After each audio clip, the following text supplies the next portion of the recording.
नमस्कार मित्रांनो, मी सुमित बागुल तुम्हा सर्वांचं सुखी जीवनाचा मंत्र डॉक्टर विजय दहिफळे यांच्यासोबत या कार्यक्रमाच्या लाईव्ह भागात स्वागत करतो। कार्यक्रमाच्या सुरुवातीला एक छोटासा रिकॅप करतोय। आधी आपण डॉक्टरांकडून अनेक विषयांबाबत खरं तर माहिती जाणून घेतली आहे। त्यामध्ये सेक्स आणि योगा असेल, सेक्स आणि म्युझिक असेल, सेक्स आणि झुंबा असेल, सेक्स आणि धूम्रपान किंवा मद्यपान या अत्यंत महत्त्वाच्या विषयांवरती आपण सरांचं मार्गदर्शन घेतलंय। आज डॉक्टरांनी गेल्या काही दिवसांमध्ये त्यांना आलेल्या महत्त्वपूर्ण फीडबॅकवर आधारित लिंगाचे विविध आकार अत्यंत महत्त्वाचा विषय निवडला आणि विषयावरती डॉक्टर आपल्या सगळ्यांना मार्गदर्शन करणार आहेत। दरम्यान कार्यक्रमाच्या सुरुवातीला जाणून घेऊयात डॉक्टर विजय दहिफळे यांच्याबद्दल। डॉक्टर विजय दहिफळे हे सेक्सोलॉजिस्ट, यूरोलॉजिस्ट आणि एंड्रोलॉजिस्ट आहेत। डॉक्टरांचे क्लिनिक्स औरंगाबाद, हैदराबाद, दिल्लीमध्ये द्वारका, पुणे, नवी मुंबईमध्ये नेरूळ, दादर, अंधेरी, कल्याण, नाशिक, अहमदाबाद आणि दुबईमध्ये आहेत। डॉक्टर नेहमीच देश विदेशात कॉन्फरन्सेस आणि सेमिनार्ससाठी जात असतात आणि सेक्स संबंधी मार्गदर्शन करत असतात।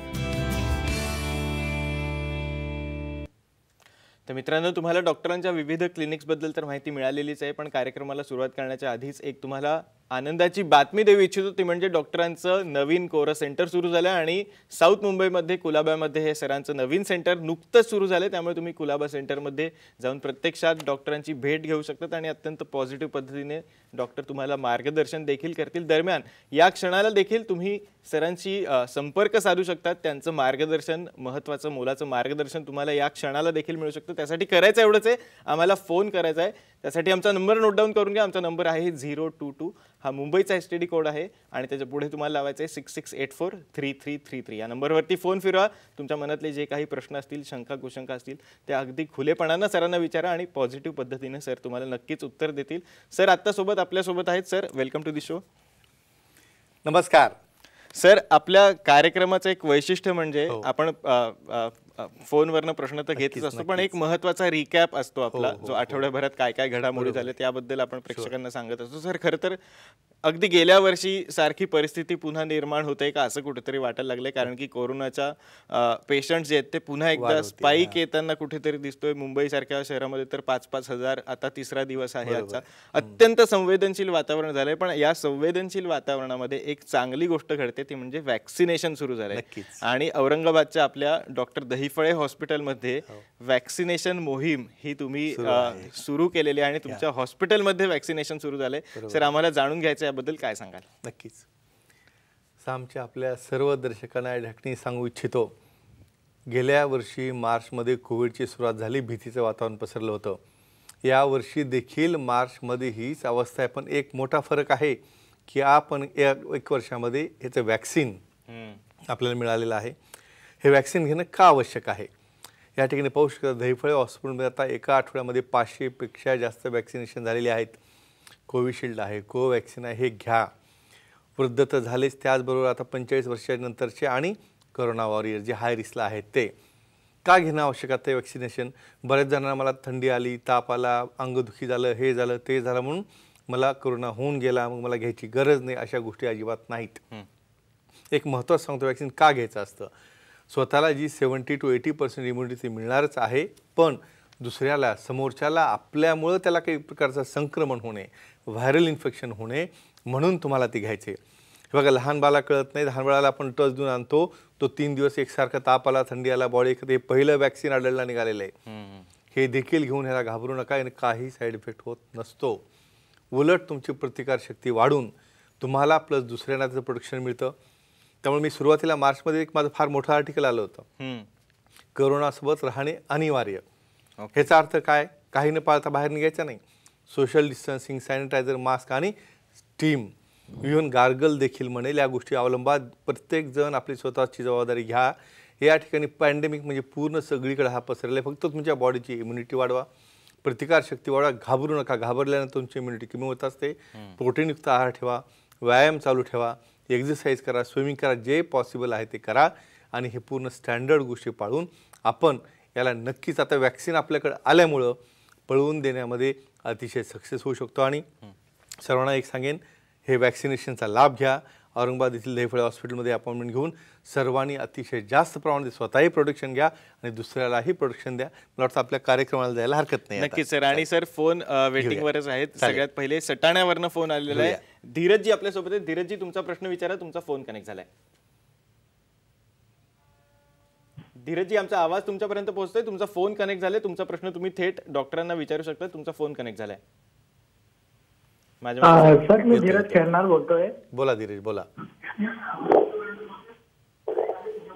बोला बोला, सलग विचारा तुमचा प्रश्न. सर माझं एज 21 आहे. हो. तर मला याची खूप समस्या आहे. कशाची? हस्तमैथुनाची. अच्छा अच्छा. ओके, काय समस्या आहे? म्हणजे जास्त करायची इच्छा होते का करत नाही? काय हो, इच्छा होते जास्त करण्याची. मग त्याच्या कितीदा करता दिवसातनं तुम्ही?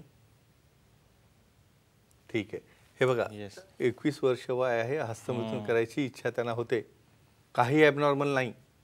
पण एक ॲबनॉर्मल काय आहे हे बघा, तुम्हाला तुमचे frame, time, place, person, condition, culture, consenting आणि सेफ्टी, हे बघा ह्या वयात तुम्हाला अभ्यास करायचा आहे, तुम्हाला कॉन्सन्ट्रेशन करायचं आहे, काही ते अचिव्हमेंट करायच्यात, त्याला डिस्टर्ब न करता इंटरमिटंट समजा आपल्या सुखी जीवनाच्या मंत्रामध्ये त्या गाईडलाईन दिलेल्या आहेत, तिने त्या पाहाव्या. आणि लिमिटमध्ये असेल तर गोष्टी नॉर्मल असतात, ॲबनॉर्मल समजा लिमिटच्या वर असेल त्याचे साईड इफेक्ट असतात. म्हणून तज्ज्ञांना भेटून आपलं सुखी जीवनाच्या मंत्राचं पुस्तक रेफर करून हे त्यांनी कंट्रोलमध्ये आणावं, नक्कीच त्याचा फायदा होईल. नक्की सर. आणि एक रिसर्च टॉपिक तुमची परत एकदा वाट पाहतोय, कारण की दादा उवळ्यांचा फोन आलाय. दादा तुमचा फोन कनेक्ट झालाय, प्लीज तुमचा प्रश्न विचारा. नमस्कार सर. नमस्कार दादा, बोला.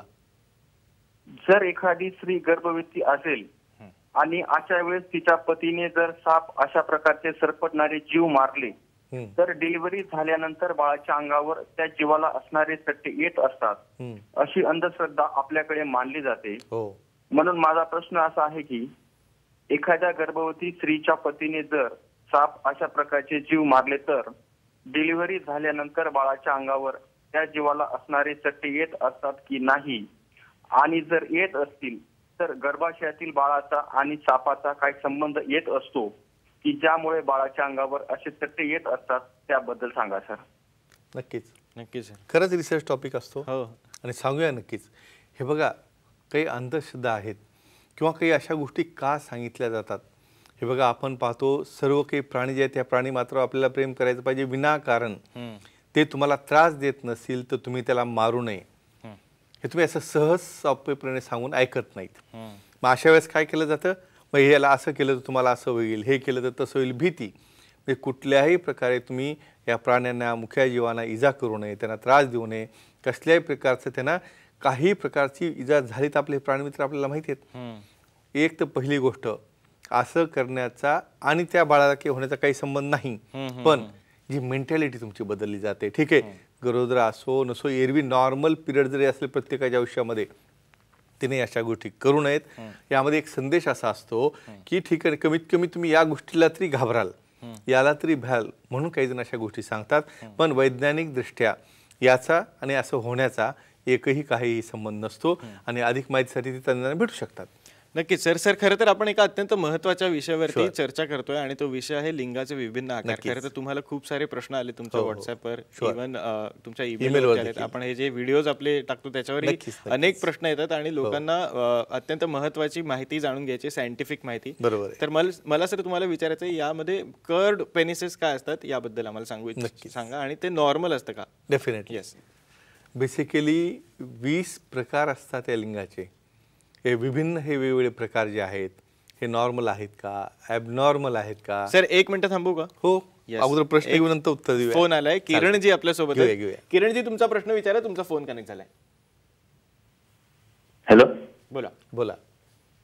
हा सर, माझं नाव किरण आहे, माझं वय असं 27 आहे. हो. माझ्या लिंगाला म्हणजे ताठरला येत नाही. बर. हो. आणि आले तर मी कसं 1 महिन्यानंतर म्हणजे असं साधारण ताठड येते आणि वीर्यपतन असं होऊ शकतंय. म्हणजे लोक शीघ्रपतन होऊन जातं. हो, होऊ शकते. मग त्याच्या वेळेस काय करायला लागणार? बर. लग्न झालेलं आहे तुमचं? हो. अच्छा, काही स्मोकिंग, ड्रिंकिंग किंवा नाही? हस्तमैथुन वगैरे काही झालेलं पहिलं? पहिलं होय झालेलं. ठीक आहे, हरकत नाही, सांगूया ना. हे बघा, वय 27 आहे, यंग एज. तुम्ही जर मला विचारलं की शिथिलता किंवा इरेक्टाईल डिस्फंक्शन कधी चालू होतं, वयाच्या माझ्याकडे येणाऱ्या 20 वर्षापासनं ते वयाच्या मी सांगेन 70-80 तिची लिमिट तर वर सांगूच नाही. म्हणजे अगोदर हे वय 35-40च्या वर होतं. लाईफस्टाईल आहे, स्ट्रेस पॅटर्न आहे, वेगवेगळ्या अशा सवयी हस्तमैथुनच्या आहेत अति केल्यामुळं.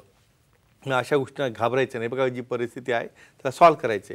जे सायकोजेनिक, न्यूरोजेनिक, वास्कोलॉजिक, कार्पोरल याचं कुठलं कारण आहे पाहायला पाहिजे. अतिशय चांगले मेडिसिन आहेत, क्रीम आहेत, सेंट्रली ॲक्टिंग आहेत, लोकली ॲक्टिंग आहेत, पण सेक्सॉलॉजिस्ट, युरोलॉजिस्ट, अँड्रोलॉजिस्टचा सल्ला घेऊनच ही ट्रीटमेंट घेतल्यानंतर ह्यांना नक्कीच त्याला ओके करता येईल. ह्यांना काळजी करायची गरज नाही. नक्कीच सर. आणि पुढचा फोन कॉल परभणीतनं आलाय. संगीताजी आपल्यासोबत आहेत. मॅडम तुमचा फोन कनेक्ट झाले, प्लीज तुमचा प्रश्न विचारा. हा सर, नमस्कार. हां नमस्कार, बोला. सर मला एक विचारायचं आहे. माझं वय आहे 47. ओके. सर 47 आहे, परंतु मेनोपॉजमुळे माझे पिरियड असे म्हणजे मिसमॅच होत आहेत की म्हणजे रेग्युलर नाही आहेत. हां हां. पण त्यामुळे असं जे आहे सेक्स विषयी जे अट्रॅक्शन आहे ते टोटली थांबलेलं आहे. ओके. तर मग त्याच्यावर काही ट्रीटमेंट आहे की काय, त्याच्यासाठी मी फोन लावलेला तुम्हाला. नक्कीच नक्कीच सांगूया तुम्हाला. म्हणजे हा सहभाग किती महत्वाचा आहे भगिनींचा. हे बघा, मेनोपॉज ही नॅचरल प्रोसेस आहे. पाळी जाणे का जात असते? हार्मोनल चेंजेस, इस्ट्रोजन, प्रोजेस्टेरॉन याच्या मात्रा कमी जास्त होतात. खाली अंगाला कोरडेपणा येणे, इचिंग होणे, लॉस ऑफ लिबिडो म्हणजे इंटरेस्ट त्यातला कमी होणे, आणि त्याचबरोबर त्यांना इच्छा कमी झाल्यामुळे मग त्यांचा पार्टनरही डिस्टर्ब होत असतो. काय होतं? टेस्टोस्टेरॉन जसं मेलमध्ये आहे तसं फिमेलमध्ये देखील टेस्टोस्टेरॉन असतं. त्याची मात्रा कमी झाली की हा लॉस ऑफ लिबिडो होतो, आणि हे झाल्यामुळे त्यांना त्यामध्ये इंटरेस्ट येत नाही. अशा वेळेला काय करायला पाहिजे? तज्ज्ञांना भेटून न लाजता, न बुजता, न घाबरता डेफिनेटली टेस्टोस्टेरॉन रिप्लेसमेंट थेरपी आहे. लोकल आमचे एजीएमचे लुब्रिकंट आहेत, आणि त्याचबरोबर काही प्रकारचे ऑइल, क्रीम आणि काही टॅबलेट देखील आहेत, ज्यामुळे यांची इच्छावृद्धी होऊ शकते. आणि नक्कीच यांना काळजी करायची गरज नाही, पण तज्ज्ञांना भेटल्यानंतर. नक्की सर. पुढचा फोन कॉल जालन्यावरनं आलाय. रेणुका मॅडम आपल्यासोबत आहेत. मॅडम तुमचा प्रश्न विचारा, तुमचा फोन कनेक्ट झालाय. नमस्ते सर. हां नमस्ते जी, बोला. सर, किसिंग केल्यामुळे पार्टनरला इन्फेक्शन होऊ शकते का, व डेंटल हायजीन साठी किसिंगचा काही फायदा होतो का, त्याबद्दल सांगा. करेक्ट. नक्कीच. एक्सलंट. येस. काय प्रश्न आहे हे बघा. हे असे प्रश्न फार महत्त्वाचे आहेत. का? कारण तुम्हाला आत्तापर्यंत गोष्टी का बनवल्या गेल्या, निसर्गाने हे का बनवलं असेल, एक चौकशी आपण जी पाहतो किंवा आपल्याला त्यावरती उत्सुकता पाहिजे. का बनवलं असेल किसिंग, का बनवलं असेल ॲक्टिव्हिटी? हे बघा, प्रत्येक बॉडीमध्ये एक अफेक्शन असतं, अट्रॅक्शन असतं, त्याचं प्रतीक. पण ह्या किसिंग केल्यामुळे ही एखादी टेस्ट सुद्धा असते तुमच्या कॉम्पॅटेबिलिटीच्या पार्टनरच्या. का असं का म्हणतो आपण? हे किसिंग वगैरे हे प्रकार, फोरप्ले वगैरे हे तुमचे टूल बॉक्स आहेत. आजच्या तुमच्या टूल बॉक्समध्ये हातोडी गायब आहे, चिमटाही गायब आहे. पण महत्त्वाची गोष्ट या ठिकाणी काय सांगतोय? या किसिंगमुळे समोरच्याचे बॅक्टेरिया समोरच्याच्या तोंडात गेल्यानंतर ते बॅक्टेरियाला प्रतिकारशक्ती तयार करणारी तुमच्यामध्ये इम्युनिटी आहे का? नसेल तर तुम्ही आजारी पडाल किंवा काहीतरी फिवर येईल. पण तशी इम्युनिटी असेल तर तुमची बॉडी आणखी त्याला इम्युन सिस्टीम तयार करते, अँटीबॉडीज तयार करते, आणि मग अशा पद्धतीनं याच्यामुळे तुमची जी प्रतिकारशक्ती आहे ती वाढते. आता डेंटल हायजीन कसं, तुम्हाला काय संबंध असेल किसिंगचा? सलायवेशन. सलाव्या आल्यामुळे हे सर्वात महत्त्वाचं एक सेफ्टी मेजर आहे, जी की दातातली जी कीड आहे त्यातली घाण बसलेली आहे, दुर्गंधी आहे, दूर करत असं म्हणून ह्या किसिंगचे एवढे मोठे फायदे असतात. पण केव्हा? आपला ओन आणि नोन पार्टनर असेल तर, आणि आपल्या कल्चरल फ्रेममध्ये असेल तर. नक्कीच त्यांचं अभिनंदन. नक्कीच सर. पुढचा फोन कॉल आलेला आहे औरंगाबादवरनं, आणि सुरेशजी आपल्यासोबत आहेत. सुरेशजी तुमचा प्रश्न विचारा, तुमचा फोन कनेक्ट झालाय. सुरेशजी तुमचा प्रश्न विचारा, तुमचा फोन कनेक्ट झालाय. तुमचा प्रश्न सलग विचारू शकता तुम्ही. हो सर. सर माझं वय 34 आहे. हो. Hello hello. विचारा विचारा. तुमच्या टीव्हीचा आवाज पूर्ण बंद करा, आम्ही ऐकतो आहोत. आहे आणि मला किडनी स्टोनचा प्रॉब्लेम आहे. तर लघवी वगैरे सेक्स वगैरे करताना. Hello sir. हा ऐकतोय तुम्ही बोलत राहा, बोलत हा. राहा. सेक्स वगैरे करताना आहे का ब्लड वगैरे निघतं फक्त, याच्यावर काही सिरियस प्रॉब्लेम असू शकतो का किडनीचा? अच्छा अच्छा. मला एक सांगा, काही ताप वगैरे येतो किंवा सेक्स करताना ब्लड निघतं का आतमधनं? हो. विर्यामध्ये ब्लड येतं का? हो सर. अच्छा अच्छा. लग्न झाले? किडनी स्टोनचा प्रॉब्लेम आहे. 13 mm चा किडनी बरं स्टोन आहे मला. बरं. असू द्या साहेब, दोन्ही बद्दल मी सांगतो तुम्हाला. सुमितजी, या ठिकाणी जेनॅटो युरिनरी सिस्टीम हे निसर्गाने का एकत्र बनवले? काय वेगवेगळं का नाही बनवलं? हे बघा, दोन्ही सिस्टीम एकत्र असतात, एकमेकाचं क्रॉस इन्फेक्शन एकमेकाला होत असतं. किडनी स्टोनमध्ये त्याच्या डॅमेजमुळे इन्फेक्शन होऊन ब्लिडिंग होणं हा एक भाग. पण त्याचबरोबर विर्यामध्ये ब्लड येणं ही एंटिटी कम्प्लिटली वेगळी आहे. का? दोन्ही मार्ग वेगळे आहेत. जेव्हा विर्यातनं ब्लड येत असतं त्यावेळेस तुमची युरिनरी सिस्टीम, युरिन ही त्या ठिकाणी पॅक असते स्पिंक्टरमुळं. अशा केसमध्ये काय होऊ शकतं? काही प्रकारे त्या एपिडिडिमिस म्हणजे टेस्टिसमध्ये जिथं स्पर्म बनून ते वाहून नेले जातात तिथलं इन्फेक्शन, ट्युबरक्युलोसिस आहे किंवा काही प्रकारचे सिस्ट आहेत का किंवा काही प्रकारचं इन्फेक्शन आहे का, हे पाहण्यासाठी तज्ज्ञांना भेटलं पाहिजे. दुसरा प्रकार, या गोष्टीमुळे भिवून जाऊन तुम्हाला इरेक्टाईल डिस्फंक्शनला सेकंडरी सेक्शुअल डिस्फंक्शन या ठिकाणी हे का सोन ट्रीट करणं ही वेगळी गोष्ट, ते आपण ट्रीट करू. पण त्याचबरोबर हे आणखी इन्फेक्शन आहे का, सोनोग्राफी आहे की ब्लड टेस्ट आहेत, त्यातनं काही ट्युबरक्युलोसिस किंवा इतर इन्फेक्शन असेल त्याला ट्रीट केलं जाईल आणि तज्ज्ञांना भेटावं. नक्कीच काळजी करायची गरज नाही. नक्कीच सर. पुढचा फोन कॉल कोल्हापूरवरून आलेला आहे. राहुलजी आपल्यासोबत आहेत. राहुलजी, तुमचा फोन कनेक्ट झालाय, तुमचा प्रश्न विचारा. हॅलो. बोला. हा सर, माझं लग्न होऊन आता आता 5 महिने होतात. आणि सर म्हणजे तर मिसेस माझी का नाही जाते 15 दिवस येते, असा प्रॉब्लेम चालू आहे. काय 15 दिवसाला? हा म्हणजे लग्न आता 5 महिने होत आल्यात. हा. मग मिसेस माहेर जाते 15 दिवस येते, असं प्रॉब्लेम चालू आहे. मग तिला म्हणजे इंटरेस्ट नाही, म्हणजे जवळ गेलो की असं ती थोडी हे करते, म्हणजे झटकते वगैरे असे प्रकार चालू आहे. म्हणजे तुमच्या पार्टनरचा प्रतिसाद तुम्हाला चांगला मिळत नाही, बरोबर आहे? हा. किती दिवस झाले लग्नाला? सर 5 महिने झाले. 5 महिने झालं. मग तुम्ही काही प्रयत्न केला का त्यांना समजावून सांगायचा, काही कारण विचारायचा? सर प्रयत्न केला कर पण ते सांगत नाही असं. बरं, ठीक आहे, सांगूया तुम्हाला. प्री आणि पोस्ट मॅरिटल काउन्सिलिंग हा एक नवीन प्रकार आपण सुरू केलेला आहे का? हे बघा, जेव्हा तुमचं लग्न केलं जातं किंवा तुझा जोडीदार पाहिला जातो त्यावेळेला बऱ्याचदा जबरदस्तीनं हा जोडीदार पाहणे, एकमेकाच्या मनात नसताना त्या ठिकाणी फक्त बाकीच्या घरच्यांच्या मंडळीच्या समाधानासाठी लग्न करणे आणि नंतर हे अशा प्रकारचे सगळे प्रॉब्लेम सुरू होणे. सो म्हणजे हा सुखी जीवनाचा मंत्र सुरू करण्याचं एकमेव कारण हे आहे की कमीत कमी 30 ते 40% डायव्होर्सेस फक्त ह्या गोष्टींमुळे होतात. तुम्ही लादू नका, गोष्टी जर लादल्या ना ह्या सक्सेस होत नाहीत. आणि अशा कारणामुळे त्यांना आता हे प्रॉब्लेम फेस करतायत 6 महिन्यापासून, दर 15 दिवसाला गायब. असे खूप पेशंट आहेत माझ्याकडं. तर आता काय करायला पाहिजे, तर या ठिकाणी महत्त्वाचं सांगतो, काउन्सिलिंगसाठी दोघांनी एकत्र येणे. बरेचदा सोबत पण येत नाहीत. म्हणजे एक म्हणतो तू एकटाच जा, नंतर मी जाते, तू एकटा, अरे असं नसतं. हे बघा, तुम्ही सांगतो मॅरेज हे कॉम्प्रोमाइज असतं, ॲडजस्टमेंट असते. तुम्हाला असं आयडियल गोष्ट कुठं मिळेल आणि ती आपल्याला तयार होईल असं कधी होत नसतं. दोघांच्या असलेल्या अर्धे तुमचे स्वभाव, तुमचे गुणधर्म ह्या एकत्र आणून, समंजसपणा आणून, जरी काही प्रॉब्लेम असेल त्याला तज्ज्ञांकडनं सल्ला देऊन कसं सॉल्व्ह करता येईल, काही मेलमध्ये प्रॉब्लेम आहे का किंवा पार्टनरमध्ये आहे का, हे पूर्ण चर्चासत्र झाल्यानंतर आणि यामध्ये घरच्या फॅमिलीच्या लोकांनी देखील सोबत आलं पाहिजे. नक्कीच हा प्रॉब्लेम सॉल्व्ह केला जातो आणि सेक्सॉलॉजिस्ट, अँड्रॉलॉजिस्ट, युरोलॉजिस्ट भेटल्यानंतर याला त्यांना सोल्युशन मिळेल. काळजी करायची गरज नाही. नक्की सर. पुढचा फोन कॉल नाशिकवरून आलेला आहे. सुरेशजी आपल्यासोबत आहेत. सुरेशजी, तुमचा प्रश्न विचारा, तुमचा फोन कनेक्ट झालाय.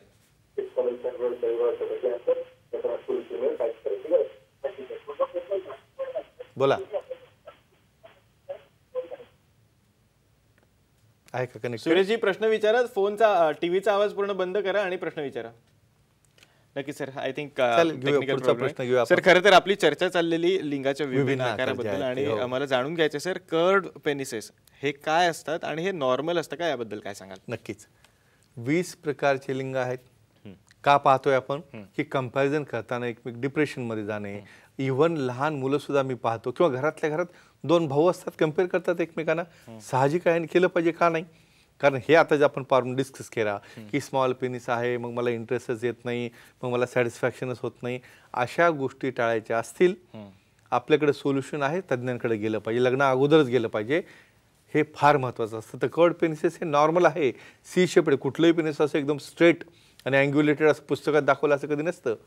त्यामुळे त्याला इव्हन राईट साईड किंवा लेफ्ट साईड थोडा बेंड असेल, कर असेल तर ते नॉर्मल आहे. पण त्याच्यामुळे काही पार्टनरला इजा होत असेल किंवा त्या स्वतःला इजा होत असेल, काही इरेक्शनमध्ये प्रॉब्लेम असेल, तज्ज्ञांना भेटा. अतिशय चांगल्या प्रकारची ट्रीटमेंट आहे, रिझल्ट देखील त्याला एकदम चांगला मिळेल. नक्की सर. पुढचा फोन कॉल भंडाऱ्यावरून आलेला आहे. अरविंदजी आपल्यासोबत आहेत.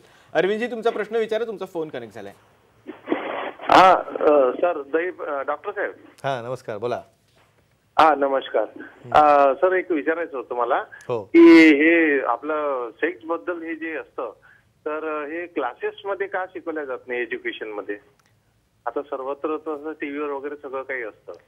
आता बघा, टीव्हीवर तर आपला सुखी जीवनाचा मंत्र 5 वर्षापासून चालू आहे याच्यासाठीच, बरोबर आहे ना? हा हो हो नाही तर म्हणजे हे क्लास असं सगळ्याच गोष्टीचे क्लासेस होतात. हो हो हॅबिट्स होतात, व्यायामचे होतात, सगळं होतं. याच्याबद्दल क्लासेस का नाही होत? नक्कीच सांगतो तुम्हाला, आणि आमचं पुढचं काय अभियान आहे ते देखील तुम्हाला सांगतो. आमच्या सुखी जीवनाच्या मंत्राच्या पुस्तकामध्ये सर्व काही लिहिलेलं आहे, ते एकदा तुम्ही वाचून पहा आणि हळूहळू ते क्लासेसमध्ये पाठ्यपुस्तक देखील लवकर येणार आहे. या ठिकाणी थोडक्यात सांगतो तुम्ही जी, हे बघा प्रत्येक टॉपिक त्याचा अभ्यास तुम्हाला नॉलेज असणं आवश्यक आहे. म्हणजे आपल्या ह्या मंचाचं ॲप्रिशिएशन ऑल ओव्हर द वर्ल्डमधनं काय येतं. हे बघा विषय, आपली बॉडी, आपलं स्वास्थ्य, ह्याला एरियाची आणि बॉर्डरची मर्यादा नसते. आपण ही पुस्तकं लिहायला सुरू केली आहेत. इव्हन पाठ्यपुस्तकामध्ये हे यावे, सर्वांना त्याची माहिती हवी. का? हे माहिती नसल्यामुळे जे चुका केल्या जातात, हे माहिती नसल्यामुळे जे इन्फेक्शन पसरतात, ते आपल्याला कंट्रोलमध्ये आणायचे आहेत. इव्हन आपल्या हिंदी आणि इंग्रजी भाषेतले जे टॉपिक आहेत त्यामध्ये प्रत्येक गोष्टीची माहिती दिली आहे, ती यूट्यूबवर जाऊन पाहू शकतात. आणि ह्यांच्या सांगण्याप्रमाणे नक्कीच आपण लवकरात लवकर याला पाठ्यपुस्तकात देखील आणण्याचा प्रयत्न करत आहोत. त्याचबरोबर काही मूवीज देखील यावर बनल्या जात आहेत. पण आणखी आपला कोरोनाचा सावट जाऊ द्या आणि नवीन आणखी गोष्टी आपल्याला देता येतील. नक्की सर. आणि या प्रश्नानंतर सर खरं तर आपण कार्यक्रमाच्या शेवटाकडे आलोय, पण अत्यंत महत्त्वाचा आपला जो सेगमेंट असतो तो म्हणजे क्विज कॉन्टेस्ट, त्याकडे वळूयात. नक्कीच. मागच्या वेळेला आपले विजेते दौंडचे आले. येस. राजेंद्रजी पाटील. येस. अतिशय आनंद झाला त्यांना, कारण ह्या पिरियडमध्ये ते फार वाट पाहून येऊ का नको असं करत होते, पण शेवटी कम्युनिकेट केलं. त्यांना सगळ्या गोष्टी सांगितल्या, कशी केअर घ्यायची, सॅनिटायझेशन, मास्क वगैरे, डिस्टन्सिंग पाळत. त्यांना पुस्तक दिलं, गिफ्ट दिलं, एचएम ऑइल दिले, लुब्रिकंट दिले, खुश झाले. आता अशाच पद्धतीने सहभागी व्हायचं असेल तर चिठ्ठी काढायला लागेल. Yes sir. राजेश पाटील होते का ते? हां, राजेश पाटील नक्कीच. पण आता हे पाहू द्या. आणि बघा, हे सावट कमी झाल्याशिवाय डायरेक्टली कोणाला भेटता येणार नाही. पण आम्ही त्या वेळेला सांगत जाऊ किंवा तुम्हाला कुठल्या ठिकाणी यायचं आहे, काय नाही, आणि कशा पद्धतीने तुम्हाला यामध्ये सहभागी व्हायचं आहे. आणि आता आपण कुठं गेलो, एरिया बदलत राहतो एकसारखं. अकोला. ओके. अकोल्याला गेलो. वामन दाभेवाले. ओके. वामन दाभेवाले यांचं अगदी मनापासून अभिनंदन. कुठल्या प्रश्नाचं उत्तर दिलं होतं यांनी? येस. फ्रेकल्ड पेनिसेस काय असतात. फ्रेकल्ड नावातच फ्रेकल्स येतं. त्यांनी सांगितलं चिट्टेवाले. मी बोलताना त्यांनी फोन करून उत्तर दिलं मला की केळीवर जे डॉट डॉट डॉट असतात अशा प्रकारे केलिंगावर डॉट डॉट असतात, त्याचं इचिंग नाही, खाज नाही किंवा कसल्या प्रकारचा साईड इफेक्ट नाही, अशा पेनिसेसला फ्रेकल्ड पेनिसेस म्हणतात. अतिशय सुंदर उत्तर दिलेलं आहे, त्यांचं परत अभिनंदन. आणि आणखी सहभागी व्हायचा असेल तर प्रश्न विचारायला लागेल. नक्की सर. कर्ड पेनिसेस काय असतात आणि ते नॉर्मल असतात का? ओके. हा प्रश्न आहे. मिस झाला असेल सुरुवातीपासून शो पहा. हा नुसता शो म्हणजे शो नाही, हे एक एज्युकेशन आहे. आता जसं आपल्या एक जे दर्शकांनी विचारलं नाही पाठ्यपुस्तकात का नाही, शाळेत का नाही, येणार आहे, हळूहळू येणार आहे. सुरुवात करायची ती आपण 5 वर्षापासून सुमित आपण या ठिकाणी बसलेलो आहे. नक्कीच यातनं हे एज्युकेशन होणार, प्रत्येकापर्यंत ही माहिती जाणार. आणि मिसकन्सेप्शन्स आहेत, एड्स आहेत, HIV आहेत, इतर प्रकारच्या ज्या गोष्टी घडतात त्या थांबवण्यासाठी आणि आपलं लाईफ सुखकर बनण्यासाठी हा आपला सुखी जीवनाचा मंत्र या ठिकाणी आपण बसून देत आहोत. आणि नक्कीच सर्वांच्या मागणीनुसार आणखी काही नवीन गोष्टी त्यांना देता येतील. नक्कीच सर. खरं तर कार्यक्रमाला वेळेची मर्यादा असल्यामुळे आजच्या एपिसोडमध्ये आपल्याला इथेच थांबायला लागतंय, पण पुढच्या शुक्रवारी तुम्ही आपल्यासोबत असेच असणार आहेत. मित्रांनो, पुढच्या शुक्रवारी डॉक्टर आपल्यासोबत असेच असणार आहेत. तुमच्या प्रश्नांची ते अगदी सविस्तर पद्धतीने, अगदी पॉझिटिव्ह पद्धतीने उत्तरं देणार आहेत. तोपर्यंत नमस्कार.